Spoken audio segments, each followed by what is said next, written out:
Tomás Dale. Leighton, director ejecutivo de Rumbo Colectivo. Tomás, ¿cómo estás? Hola Lucho, hola Nata, ¿cómo Hola, están? Tomás, Gracias por buen la día. invitación. Gracias Muy a ti buenos por días. aceptar esta invitación y estar aquí con nosotros. Dale, Lucho, nomás, Sí, yo te apaño. Quiero que conversemos un poquito, Tomás, cómo evalúas el mensaje de la cuenta pública 2025 y después poder entrar de lleno, ¿no? En el estudio que hace año a año, ¿no? Rumbo Colectivo con el nivel del cumplimiento del programa. Pero primero saber cómo evalúas el mensaje del presidente Gabriel Boric el día de ayer.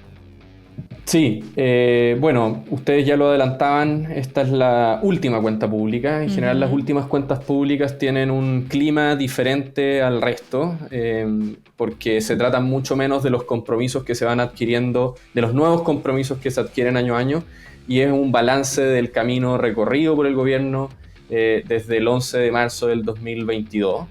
Y en ese sentido es interesante porque en general la última cuenta pública, el espacio que tienen los mandatarios de subir su aprobación es bien escaso.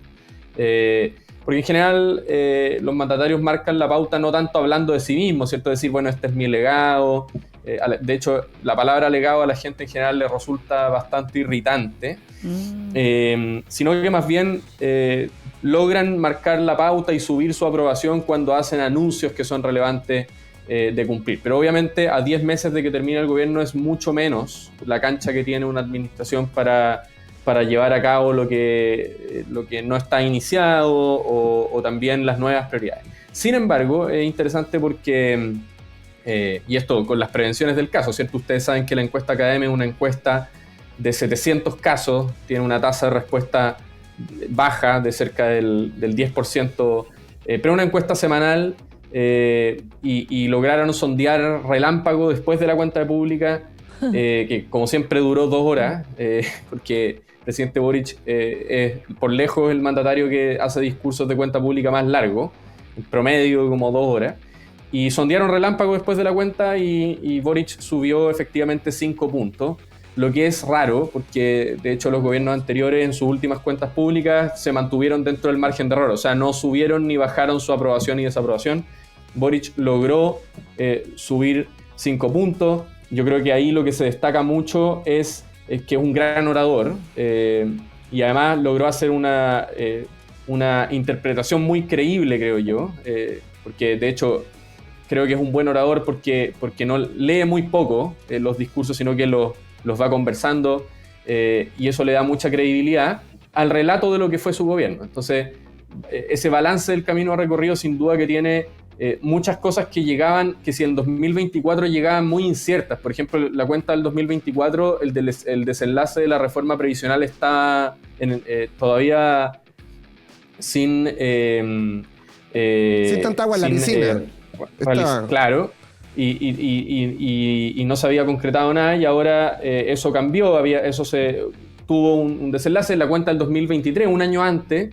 Las nuevas prioridades ciudadanas exigieron compromisos que no estaban anticipados, porque fue la cuenta que vino después del rechazo del 4 de septiembre. Entonces había corrido mucha agua bajo el puente y creo que la cuenta del presidente Boric estuvo a la altura en ese sentido, o sea, tratando de analizarlo un poco respecto a los resultados que tuvo y la recepción ciudadana, digamos. Tomás, y a tu modo de ver, ¿cuáles son los principales hitos que tuvo esta cuenta pública? Penal Punta Peuco pasa a ser una cárcel común, también duras críticas con el rol internacional, en específico con Israel, ¿no? Marcar distancias en ese aspecto. También remarcar el compromiso de discutir y sacar adelante la reforma de aborto legal. ¿Cuáles son los principales hitos con los que tú te quedas de lo realizado ayer? Sí, yo creo que si bien presidente Boric no cambia mucho un tono reflexivo respecto a cómo eran las propuestas iniciales que él le presentaba al país y cómo terminaron siendo, porque cuando él asume el gobierno, asume con un país que estaba muy impactado por la pandemia, que tuvo el despliegue de una crisis de criminalidad y de inseguridad muy patente, y que por lo tanto exigió respuestas y un cambio no menor, además con los resultados de la Convención Constitucional. Eso reordena, rebaraja el naipe, digamos, pero que sin embargo la gracia que tuvo esta última cuenta pública es que yo creo que el presidente Boric reconecta con algunas de las cosas que se esperaba que el gobierno hiciera desde un inicio. Sin dejar atrás, obviamente, de hecho, el hecho de que haga un reconocimiento a la labor del gobierno anterior en materia sanitaria, de manejo de la pandemia, obviamente despeja y deja espacio a la autocrítica, pero eso no obsta que haya logrado retomar algunas cuestiones que eran de toda lógica que un gobierno de izquierda cumpliera su palabra. Por ejemplo, lo de Punta Peuco, que yo creo que no está lejos de ser una cuestión solamente identitaria. Yo creo que era algo que yo creo que es algo popular, que la mayoría de las personas está de acuerdo, pero que habían, por así decirlo, algunos intereses que impedían a los gobiernos cumplirlo. Nosotros lo que medimos en Rumbo Colectivo, en todo caso, ¿cierto? Con este estudio de cumplimiento presidencial, que es su segunda edición, sí, lo estoy mirando. es el programa de gobierno mismo, ¿cierto? Vamos a ver una lámina ahí también donde Sí. se va a ver un detalle, perfecto. Claro, exactamente. Hay muchos estudios que miden lo que se compromete de cuenta pública en cuenta pública, pero los presidentes obviamente son sensibles a los cambios de prioridades, entonces van agregando compromisos sobre la marcha, y eso es una muy buena manera de ir midiendo cómo los gobiernos responden a los tiempos de la opinión pública. Sin embargo, a nosotros lo que nos interesa es medir la palabra empeñada en un inicio, porque también los gobiernos se proyectan a partir de ser coherentes, de darle sentido y concretitud a las cosas que se prometieron en un inicio, que no sean solamente letra muerta, ¿cierto? Uh-huh. Y en su programa de segunda vuelta, o sea, el programa que hace que el presidente Boric gane uh-huh. en 2021, el gobierno comprometió 702 medidas y a la fecha de la cuenta pública de ayer, ¿cierto?, ya ha logrado cumplir 299 medidas de manera total. Sí. Por ejemplo, con los proyectos de ley despachados, con los cambios implementándose, y 141 de manera parcial. ¿Qué quiere decir eso?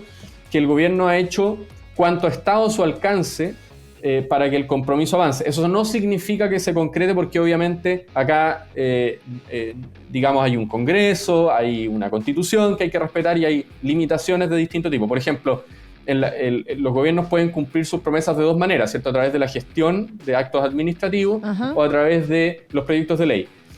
Nosotros consideramos parcialmente cumplidas esas acciones que son un avance en la dictación de decretos, de resoluciones, cuando se emiten circulares, cuando se logran acuerdos públicos en una materia, y a nivel legislativo cuando se ingresa un proyecto de ley al Congreso. ¿Cómo sale el proyecto de ley? Bueno, eso es trabajo del Congreso, habrá una oposición que opinará algo, habrá disidencia interna, por ejemplo, pero el gobierno lo que puede hacer es presentar las indicaciones, ponerle urgencia a un proyecto, presentar el proyecto. Esas son medidas parcialmente cumplidas. Si uno agrega ese 42% de totalmente cumplidas y ese 20% de manera parcial, uno llega a un resultado agregado del 62.7% de cumplimiento agregado.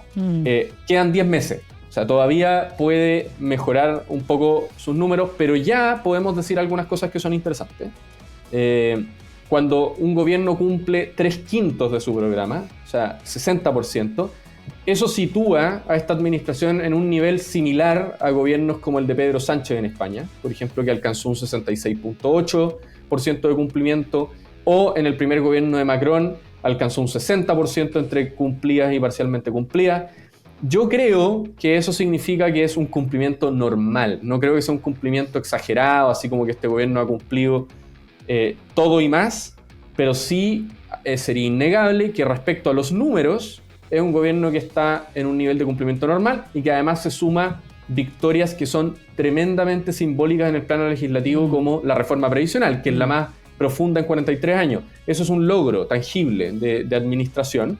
Y yo creo que es interesante porque obviamente lo que se ha dicho mucho de este gobierno es que es un gobierno de practicantes, que no sabe hacer, que solamente dice. Cuando uno mira los números, la cosa es más compleja. Obviamente no todo es miel sobre hojuelas, nosotros también tenemos, y podemos hablar un poco de eso. Está clarísimo ¿Cuáles son los acá en puntos la débiles? página de Rumbo Colectivo. De hecho, le invito a la gente, porque está muy, muy clarito, debo decirlo, Tomás, muy fácil de comprender, además, si usted tiene algunas dudas al respecto, porque claro, así como Tomás marca los cumplimientos, los porcentajes también están absolutamente claros dónde están al debe, o por ejemplo que hay 134 medidas en proceso que tienen que ver con el 19.2% y 122 no iniciadas. Estamos hablando del plan de gobierno, ¿cierto? Que esto tiene que ver con el 18.2. Te quería preguntar, Tomás, ¿qué crees tú que hizo que en esta encuesta rapidísima, no sé si tan serio, tan rápido, uno pueda calcular cuánto sube o no o baja de acuerdo a un momento la popularidad del presidente o el cariño que le tenga a la gente? ¿Qué crees tú que fue el factor que hizo que subiera en puntaje la encuesta rápida esta que se hizo? El lenguaje, la capacidad oratoria, lo que dijo, porque claro, hay una voz tan fuerte de parte de la oposición, por ejemplo, en una de las partes de la cuenta pública, cuando él va a decir hoy vamos a terminar, y sale Bobadilla, que bueno, para ir a trabajar, como si en verdad fuera a trabajar en ese momento. Pero claro, me parece que habiendo tanto ruido en contra, porque honestamente lo que más se escucha es a todos los sectores políticos de la oposición decir, como tú decías, principiante, no lo ha hecho bien, me dio vergüenza, me dio pena, dijo Evelyn Matei. Claro, más allá de todas esas voces, cuando le preguntan a la gente, se sube 5 puntos. ¿Qué crees tú que es lo que hace que la gente le dé ese puntaje o ese grado de cariño a este momento? ¿Será porque es la última? No sé. Pienso muchas cosas, pero cuéntame. A ver, obviamente es importante la prevención que hace Natalia respecto a cuán seria es una encuesta o un sondeo como ese. Siempre es una pregunta clave. Ya, qué bueno. Sí, porque yo lo decía al comienzo, ¿cierto? Son encuestas que tienen poquitos casos, que se hacen de forma virtual o telefónica, entonces las tasas de respuesta son bajas, pero aún así es importante hablar de esto. Claro. O sea, son bajas, ¿y por qué son bajas? Porque obviamente la gente que trabaja más tiene mucho menos disposición a responder una encuesta, y la gente que trabaja más, la gente más trabajadora en este país, obviamente que está subrepresentada en este tipo de muestras. Sí.